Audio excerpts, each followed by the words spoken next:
மனிதன் உடம்பு ரதம் என்றால் மனம் ஒரு கடிவாளம், விவேகம் சாரதி, வீட்டிற்கும் அரசன் தலைவன் ஆத்மா.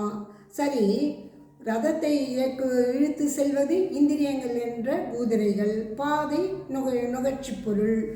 அனுபவம் இல்லாத சாரதியால் குதிரைகளை அடக்க முடியாது.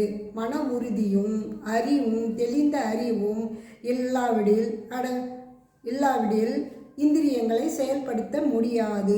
சலன புத்தி உள்ளவன் சரியான பாதையை எடுக்க முடியாது.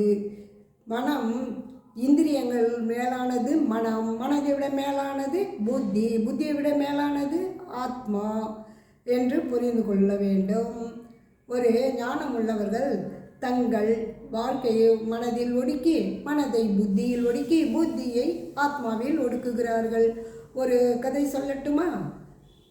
ஒரு அரசன் மாடியில் தினமும் பார்த்து கொண்டிருப்பார், யார் போகிறார் வருகிறார்கள் என்று. அது மாதிரி இருக்கும்போது ஒரு நாள் எல்லா ஜனங்களும் தலை தெறிக்க போயின்னு இருக்காங்க, யாரை? அரசரை கூட கவனிக்காமல். உடனே அரசருக்கு ஒரு கோபம் வருது. என்ன இது, நாம் இவ்வளோ உட்காந்துருக்கோம், நம்மளை கூட பார்க்காம அவ்வளோ வேகமாக ஓடுறாங்களே, அங்கே என்ன தான் நடக்குது அப்படின்னு சொல்லிட்டு கீழே அதிகாரியை கூப்பிட்டார். என்ன இது, என்ன கூட பார்க்காம அவ்வளோ வேகமாக போகிறாங்களே, என்ன தான் அங்கே நடக்குதுன்னு. இல்லை மகான், இல்லை அரசே, அங்கே ஒரு மகான் வந்திருக்காரு, அவரை பார்க்கறதுக்கு தான் போயிருக்காங்க. என்னை விட அவர் பெரிய ஆளா? அப்படி தெரியாது அரசே, அது மகான் சொல்கிறாங்க அப்படின்னு. சரி, அவர் கொஞ்சம் மனசு இது பண்ணின்னு யாருன்னு அங்கேருந்து பார்க்குறாரு. ஒரு மகான் உச்சியில் உட்காந்துருக்கார் மலைக்கு மேலே. அதை பார்க்க ஜனங்க போய்க்கிறேன். அதை அவர் சொல்கிறதையெல்லாம் கேட்டு உட்காந்துக்கிறது தான் அவருக்கு தெரியுது. உடனே அவர் சொல்லுவார், அங்கே போய் கேட்குறதா அந்த மகனை நம்ம அரண்மனை கொண்டு வந்தால் நம்ம எல்லாம் இதுவும் இல்லாமல் சொல்லிட்டு இவர் அதிகாரியிட போய் அந்த மகானை அழைத்து கொண்டு வா என்றார். உடனே அவர் போய் அங்கே மகானிடம் கேட்கிறார், மகானே, அரசர் உங்கள் அரண்மனைக்கு அழைத்து வர சொன்னார் என்று. உடனே அவர் சொல்லுவார், வேண்டுமென்றால் அவரை இங்கு வர சொல் அப்படின்னு சொல்லி அனுப்பினாங்க. உடனே அதிகாரி அரசரிடம் போய், அரசே, மகான் உங்களை அங்கு வர சொன்னார் என்றார். உடனே அவர் சொல்கிறார், என்ன இது, நான் அங்கே வரணுமா? ஆமாம் என்றார் அதிகாரி. உடனே அங்கே சென்றார். மகானே, நான் எவ்வளோ பெரிய ஆள், நாட்டே ஆள்ற மன்னன், நான் உன்னை கூப்பிட்றேன்னா என் இது நீ உதாசனப்படுத்துகிற அப்படின்னு. அரசே, நீ நாட்டுக்கு அரசா, எனக்கு இல்லை. அதுபோல் நீ நினைக்கிற மாதிரி நான் உனக்கு ஊழியனும் அல்ல. அப்போ எப்படி உனக்கு நான் அடங்கி வர முடியும்? வேண்டுமென்றால் நீங்கள் தான் இங்கே வர வேண்டும் அப்படின்னா. சரி, அப்போ மீசு முறிக்குன்னு கோபத்தை அடக்கிறாரு. என்ன இது, இவ்வளோ சொல்லி இவர் கேட்கலையே அப்படின்னு அடைக்கின்னு, சரி மகானே, நீங்கள் என்ன பண்ணுறீங்க, எங்கள் அரண்மனைக்கு வரீங்க, நான் சொல்கிற வரைக்கும் அங்கே இருங்க, உங்களுக்கு என்ன வேணுமோ அந்த செல்வத்தை நான் உங்களுக்கு தருகிறேன் என்று சொல்வார். அரசே, நீங்கள் தவறாக புரிந்து கொண்டிருக்கிறீர்கள். நீங்கள் உங்கள் மக்களை தவறாக புரிந்து கொண்டிருக்கிறீர்கள். எல்லோரும் உங்களுக்கு அடிமை என்று. ஊழியர்கள் எல்லாம் உனக்கு அடிமை ஆகலாம். நான் உனக்கு அடிமை அல்ல, நீ அரசனும் அல்ல, உனக்கு நான் ஊழியனும் அல்ல. நீங்கள் புரிந்து கொண்டதெல்லாம் மக்கள் என்ன சொல்கிறாங்க செய்கிறார்கள் என்று. எல்லாம் செய்வார்கள். உங்கள் பொருளை வைத்து நீங்கள் உங்கள் பணத்தை வைத்து உலகில் உள்ள எல்லா பொருளையும் வாங்கிவிடலாம்.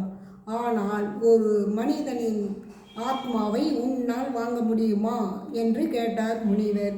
உடனே அரசருக்கு ஞானம் வந்தது. என்ன இது, இவ்வளவு சொல்ல, இவ்வளோ பேர் இவங்களை தேடின்னு வராங்கன்னா நம்ம இவ்வளோ சொல்லி யாரும் நம்ம திரும்பி பார்க்கலையே அப்படின்னு சொல்லிட்டு அப்போ தான் அவங்களுக்கு ஒரு ஞானம் வருது. வந்தவுடனே ஒன்றும் சொல்லாமல் அவர் மட்டும் அரண்மனைக்கு போயிடுறாரு. முனிவரையும் வான்னு கூப்பிடல. போயிட்டு அவங்க உணர்றாரு ஏன் அவர் அந்த அளவுக்கு சொல்கிறார். அப்போ நமக்கு என்ன இல்லை அப்படின்றத உணர்றது ஒரு உட்கார்ந்துறார். இது அரசன்.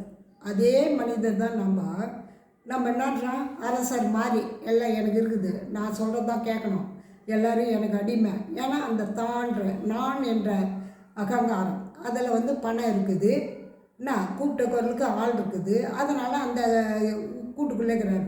ஒரு ஆன்மாவை நம்ம எப்படி இழிவுபடுத்தலாம் அப்படின்ற எண்ணம் யாருக்குமே இல்லை. ஏன்னா ஏழையாக இருக்கலாம், அவங்கள நீங்கள் இழிவுபடுத்துகிறீங்க. அது மாதிரி பண்ணாதீங்க. இன்றைக்கி புது நாள் பிறந்திருக்கிறல, புத்தாண்டு, அதுபோல் நம்ம உடம்பும் செல்கள் தினமும் புதுப்பிக்கிறதல்லவா. இன்று நாம் புதிதாக பிறந்து உள்ளோம். இன்றிலிருந்து இயற்கை நமக்கு எல்லாவற்றையும் கொடுத்து கொண்டு இருக்கும். எது பேச வேண்டும் எது பேசக்கூடாது என்ற அறிவையும் நமக்கு கொடுத்து கொண்டு இருக்கிறது. ஆனால் நாம் அதை கவனிப்பது இல்லை. மனம் அதை கவனிக்க விடுதா? எப்படி தெரியுமா? அந்த ஐம்புலன் களவாணிங்கிறாங்க பாரு.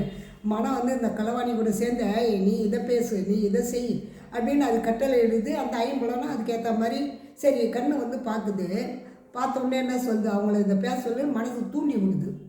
கண்ணை தூண்டி விட்டுடுது.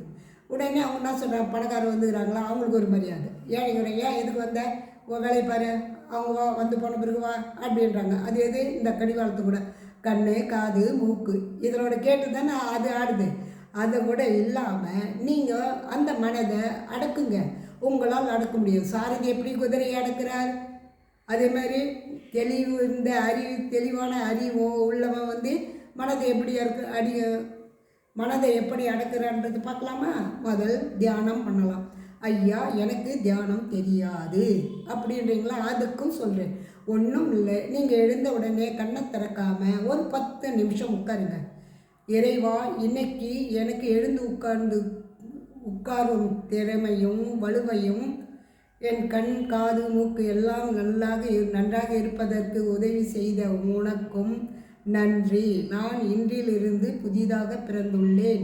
நான் எல்லோருக்கும் தானம் தருமம் செய்வேன். யாரையும் இழிவாக பேச மாட்டேன் என்று ஒரு சங்கல்பம் பண்ணிக்குங்க. ஏங்க இப்படிலாம் சொல்கிறீங்க, எனக்கு வராத. எப்படி வராது? மனதை ஒடுக்கணும்ல, தெளிந்த அறிவு இருக்குல்ல. ஆனால் உங்களுக்குள்ள திறமையை வெளிக்கொண்டாருனால அந்த திறமைக்கு தான் நான் சொல்கிறது. தியானம் பண்ணுங்க. அப்போ எப்படி பேசணும், யாருக்கிட்ட எப்படி நடந்துக்கணும், பெரியவங்கக்கிட்ட எப்படி நடந்துக்கணும், சிறியவங்கக்கிட்ட எப்படி பேசணும் இப்படின்ற புரிதல் உங்களுக்கு வரும். அதன் விளக்கம் நாளை சொல்லுகிறேன். வாழ்க வளமுடன். Happy new year.